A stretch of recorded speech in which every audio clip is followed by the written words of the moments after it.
Word, I'm gonna say the word. In the beginning was the Word. Word. Was the Word. From the studios of KJZZ in Phoenix, Arizona, welcome to Word, a podcast about literature. Here's your host, Tom Maxedon. Coming up on this episode of Word, the 2022 shooting of a Valley man by a former Phoenix police officer is the inspiration for a recent collection of poems. My ex-husband calls to tell me our son has been shot by police. And my ex-husband mews like he is crying around his words. Adam is dead.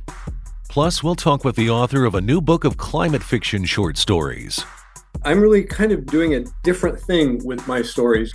Rather than trying to get up on the soapbox and, warn people and beat the drum that something needs to be done, I'm trying to not provide answers for people. I'm trying to raise questions. But first, a lighter slice of life. Romance. Well, sometimes that is. The Sunrise Mountain Library in Peoria just started a new romantics book club which meets monthly. Librarian Kathy Jackson is its co-creator, and recently we spent a few minutes catching up to talk about the group. I'm the senior librarian. What does that mean? I oversee all the librarians here at Sunrise Mountain. And I'm also the adult fiction selector. In layman's lingo, that means I buy all the adult fiction for the Peoria Public Library system. So we noticed an increase in the popularity of what's called chick lit is now maybe being called contemporary romance, or we decided to spin it and be new romantic. I just did a cursory search, and I'm not surprised that romance was high on the list. Now, of course, this could be broken out into subgenres, for instance. There's some that tend towards more of the fantastic, believe it or not, crime romance. The genre has exploded in numerous ways. Yeah, and just to give it some perspective, the number one book on the New York Times bestseller list this week is called Funny Story by Emily Henry, who's one of the most popular contemporary romance writers. And so we're seeing a real explosion in that dynamic. So people like, and I'll just throw out some authors, Emily Henry, of course, Abby Jimenez, her book is number 9 on the New York Times bestseller list, and Christina Lauren, Tessa Bailey, Elsie Silver, Colleen Hoover. If you haven't heard of Colleen Hoover, she is a TikTok phenomenon. So that's what we started seeing in the library. So we said, let's start a book club exclusively for patrons interested in contemporary romance, we're calling it. So that's where the new romantic book club came in, and we're just getting it off the ground. Kathy, do you have a sense of the age group? Are you getting requests for romance from, I don't know, Yeah, teens? and you know what?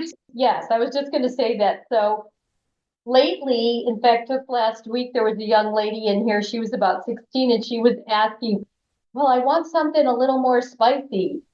Don't get me wrong, they're not way over the edge, but they do have romance and what comes along with romance. So yeah, I think it runs the gamut for ages. There are some teenagers who are showing an interest, and then there are middle-aged women and even older ladies. And what about for the men in the audience? Are they welcome? Oh, of course, we don't discriminate here. But maybe when they listen to this, they'll want to come over because we're equal opportunity here. So yeah, we'd love to have some gentlemen to join us. Great suggestion. This is set up to be a monthly event, which, is kicked off. And how much space do you have for folks? What are you looking for in terms of turnout? We have 2 meeting rooms here. One of them can accommodate like 50 people.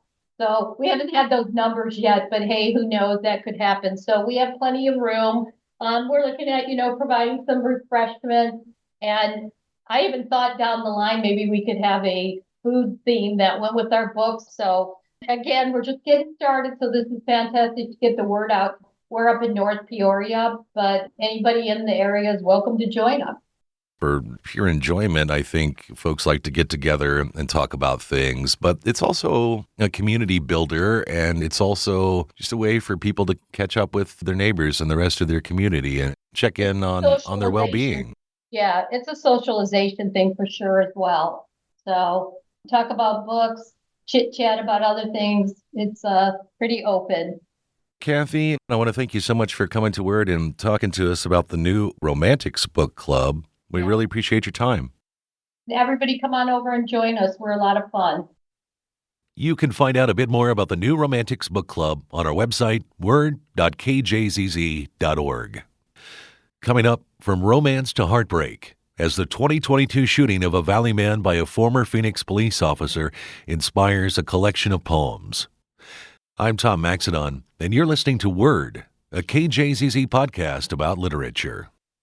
With everything from groceries to orthodontics available on demand, yes, really, why not public radio? Make playing KJZZ part of your smart speaker routine to stay informed on your schedule. It's time to plan your summer road trip. If you have a vehicle that won't be a part of your trip to San Diego or Yellowstone, donate it to KJZZ. Find out more at cars.kjzz.org. And thanks. Hey, I'm A. Martinez from Morning Edition. And I'm Phil Latzman from Morning Edition on KJZZ. We start our days early, really early, so you have the news you need to start your day. Later, we take over. I'm Juana Summers from All Things Considered. And I'm Tiara Vian from All Things Considered on 91.5. Ease into your evening with us with updates on the biggest stories of the day. And the latest in music, arts, and science. Listen to KJZZ 91.5 every weekday. Welcome back to Word. I'm Tom Maxidon. In early 2022, I interviewed Susan Vespoli for her then collection of poems titled Blame It on the Serpent. Shortly thereafter, her son, Adam Vespoli, was shot and killed by a former Phoenix police officer. That loss inspired a 2023 collection of poems titled One of Them Was Mine. Because a wrongful death lawsuit was filed against the city of Phoenix, we were not able to discuss the publication until now, after the suit has been settled in her favor. At the outset of our recent convo, Susan recapped in detail the case involving her son. It came about because shortly after the January interview, it was actually March 12th, 2022, my son was shot by a Phoenix police officer, Donnell Lindo, which kind of blew everything apart. I use poetry to understand things and heal. So I felt like in the face of powerlessness, I just wrote every single day. As soon as my son died, I just began to write and write and write and write. And it came to be where I wanted to get his story out. I wanted, like there was the side of the story that came out publicly, released by the police. Then there was me to be his voice and to be a voice for others who have suffered a similar fate. Can you recap briefly what happened during that altercation? Because I understand there has been a financial settlement with the city of Phoenix. Is that correct? Or either the Phoenix Police Department? That is correct. Yeah, City of Phoenix. It was, both the City of Phoenix and the police department. So it came together because, that's all under the same umbrella. So what happened with my son was my son had struggled with addiction, and occasionally he would be on the street homeless.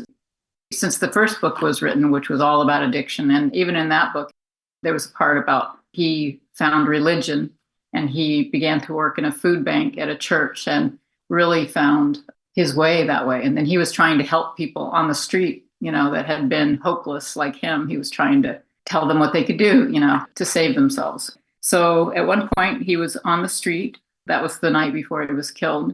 And so the police came March 11th, and I have the body cam of this, so I have seen it. They woke him up at 6 a.m. to cite them for sleeping in a public place. And my son, he was saying, "Why are you arresting us? We didn't do anything wrong." And for that, he got thrown to the ground. And now you're going to be arrested, and it's a felony. And, they arrested him, took him into jail, and they released him. And the next morning at 4:30 in the morning when they released him, it was cold. And he called me, and he also called his father, but my phone's not on at 4:30 in the morning, so I didn't get the call. He was freezing. He said he'd been beaten up twice. He needed help. And so he got on a bus, which he always would do. That was one of his things when he was on the street. At times he thought he could get on the bus for, temperature control in the summer, or, it was cold. And that's not uncommon. Right. So then they ordered him off the bus, and there was one other person, they were sleeping. And so then they called the police. They called the man who shot him, and he got on the bus, told them to get off. My son walked off the bus, and my son I don't know what he was thinking, but he did walk over and get into the police car, which was unlocked and running. I don't know why he did that. So then he was shot. Donnell Lindo, somehow his body camera disappeared, quote unquote, but it was captured by bus camera. So things that he said were not true because it was captured on the bus camera, what he did. He just walked right over there and shot him in the back of the head. So that's what happened. Our thoughts and hearts definitely go out to you and your family, and we should say his name, Adam Vespoli. Adam, yes, thank you. The policeman's no longer a policeman. So he was removed from the force, or did he resign? Do you know? He did resign because he was put before one of the disciplinary review boards, and he was found their terms were out of policy, and he immediately resigned because then it was going to be referred to this next step, which could have led to his removal. Although it was very hard to get any information out of the police records, even though it's your public right to a lot of stuff. But I that's how, I found that because I went to the police records over and over and over and over until somebody finally gave me that piece of information that had that. Let's talk directly about the book. One of them was mine, a collection of poems.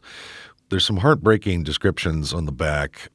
One of them by a poet laureate of Belfast, Maine, who wrote, "The poems feel as if they were forged in a fist's crucible, molten and brutally seared through the hot slosh of pain." Were these collections of poems before his death and after? And how long did it take you to compile this book? There was a couple that I wrote before that I included in there, just because they captured him, like the food bank one, that part. Or My Son No Longer Missing. So there was like 3 poems that had been written before. I'm trying to remember the exact date. It was about a year. It took me like 1 year to get the poems all together submitted. He was killed March 12th, and the book was released the following year, July 4th. So that's how short. It was like I was like on a mission just to get, because I wanted his voice out there. I wanted people to know what happened. And then ironically, because of the lawsuit, I was told I couldn't read any of them, and I had to stop it until the lawsuit was resolved. Yeah, exactly. I mean, I remember you reaching out, and that was one of my first concerns, just, as a journalist, was maintaining some objectivity. But now that things have been, quote unquote, settled, which may be the worst word in the world to use, but that's why I felt like, I wanted you to come back and tell your story and the aftermath of it. Well, I wanted to offer you some space. If you have a short poem from the collection that you'd like to read. Sure. Let me see. I guess I can just read a tough one, but it was from the beginning, which is called My Ex-Husband Calls to Tell Me Our Son Has Been Shot. I can read that one. Okay. Okay. And I will also say that some of the poems in here are found poems that I used my son's couple of years of text messages, and I put them together to make 4 unrhymed sonnets to give his voice so people could understand who he was, not just the stereotypical addict. So here's the poem. My ex-husband calls to tell me our son has been shot by police. I answer my phone after worrying all day about my son, finding his 4:27 a.m. voicemail. I'm freezing. 2 people beat me up. Please help. And my ex-husband mews like he is crying around his words. Adam is dead. And I wail like an animal in labor. No, no, no.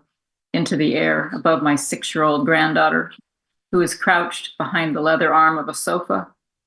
I hang up and pull her close to me, say over and over, it's okay, it's okay. Squeeze her so tight that she will later tell people I hurt her. I go outside to make calls so she won't hear me, but her face appears as my words, the police shot him, leave my mouth, and her eyes are wide as I point to the door, go back inside. And John will show me headlines on his phone, say it's on the news, and I will call my sister, and I will call my friend from Parents of Addicted Loved Ones, who I had called earlier when I couldn't reach Adam, when I was worried sick about him again, when I had said to her, this must be even worse than death, this cycle of worry. But I was so wrong about that. Thank you so much for that reading, Susan, and I appreciate your time. Susan Vespoli is the author of One of Them Was Mine, a collection of poems, and I appreciate you coming back to Word, Susan. Thanks so much, Tom. You can find out a bit more about Susan Vespoli and her latest collection of poems titled One of Them Was Mine on our website, word.kjzz.org. Coming up, a new collection of climate fiction short stories from a former University of Oregon science writer. I'm Tom Maxidon, and you're listening to Word, a KJZZ podcast about literature. Need a break from the news? Need some inspiration while you work? You need some jazz. Listen to the new Jazz PHX at jazzphx.org. It's your home for jazz in Phoenix with our local hosts and the best new and classic artists. Give it a listen at jazzphx.org. Did you know 2 out of every 3 NPR listeners prefer to purchase products and services from public radio sponsors? You can see the benefits of becoming a KJZZ corporate sponsor at sponsor.kjzz.org. I'm Jay Ellison, producer of The Moth Radio Hour, and I hope you'll join us for our show here on KJZZ. With true personal stories told live without notes to standing room crowds around the world, Moth shows are renowned for the range of human experience they reveal. Moth stories aren't part of the disposable daily information flow. They stick with you. The Moth Radio Hour airs Saturday at 3 on KJZZ. Welcome back to Word. I'm Tom Maxidon. The Fragile Blue Dot, Stories from Our Imperiled Biosphere, is a new collection of short fiction by Ross West. When we spoke recently, he began talking about his former roles at the University of Oregon, which partly inspired this group of short stories. I was the science writer for the University of Oregon and the editor of the university's research magazine for 10 years. And that gave me a lot of exposure to science, which I loved. And it also led to me being the text editor on the Atlas of Oregon and then 2 editions of the Atlas of Yellowstone. And again, that gave me a lot of experience with science, and especially at a time when global warming was becoming more and more on people's minds. What would you say is the best description to adequately talk about what we are currently experiencing, and if we don't change, what's going to happen? Is global climate change fair terminology? To my understanding, and I'm not a climate scientist, but I have read quite a bit about it. Yes, global climate change would be a good way of looking at it. It's unpredictable in any specific microclimate how it's going to manifest, but all signs point to things changing. And we need to distinguish the difference between climate and weather, right? That's a key one. That's a stumbling block for people because, weather is, as we all know, weather's about as unpredictable as can be. Whereas climate, you're looking over data sets that are, far longer, and the trend lines are much clearer. Whether, today or tomorrow could be, 10 or 20 degrees warmer or cooler, depending on which way the wind blows. But, a trend over 10, 20, 100 years, those are more telling and meaningful. You have a new collection of short stories, fictional, The Fragile Blue Dot, Stories from Our Imperiled Biosphere is the title of it. I was curious why you wanted to use that approach, as opposed to maybe writing a novel, for instance. I've written a few novels, and one downside of novels is they take a long time to write, in my experience. And short stories have a quicker turnaround time and, a quicker response time from publishers, which is always nice to get, when your story gets accepted somewhere. That's kind of a nice feeling.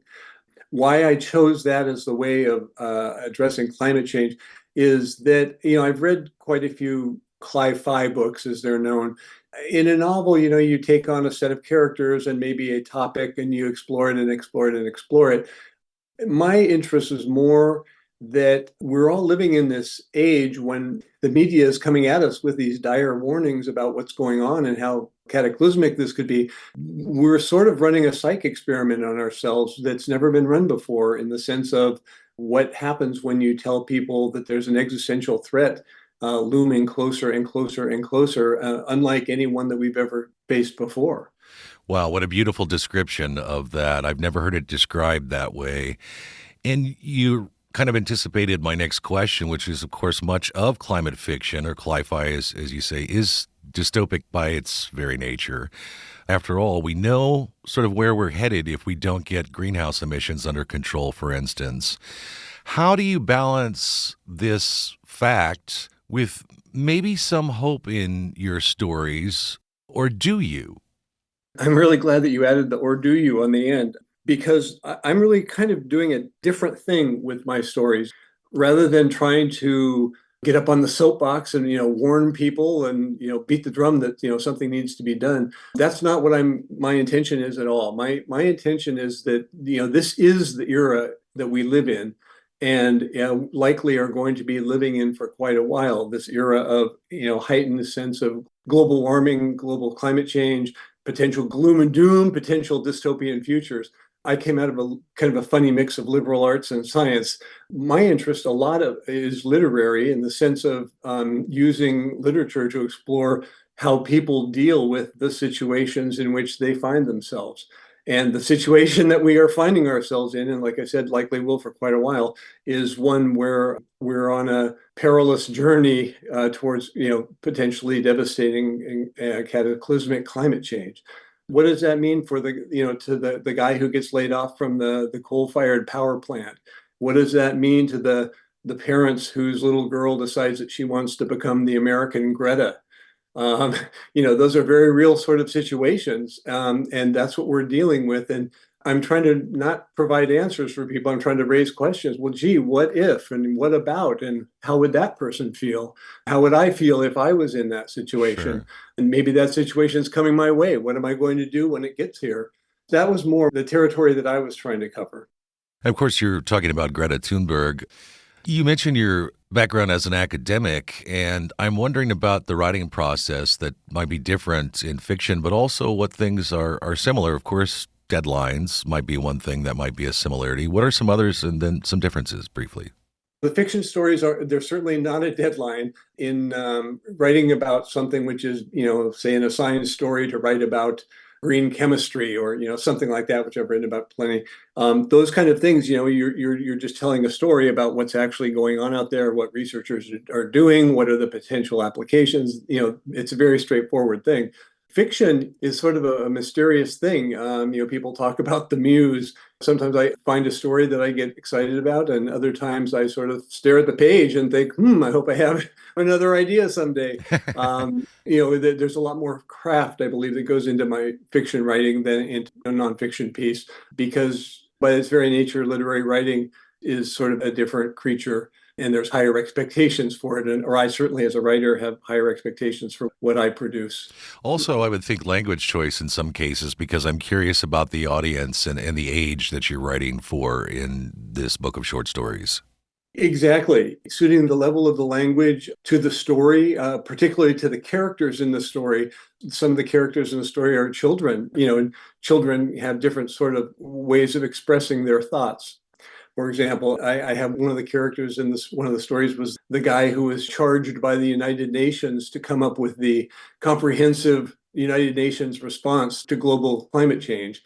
He's a guy who's got a lot of credentials behind him and a great deal of expertise behind him. So that required a much more elevated sort of writing. So suiting the level of the writing to the character involved, and if they're happy or frightened or in love or whatever it happens to be, that all of those things inflect the way we choose our language.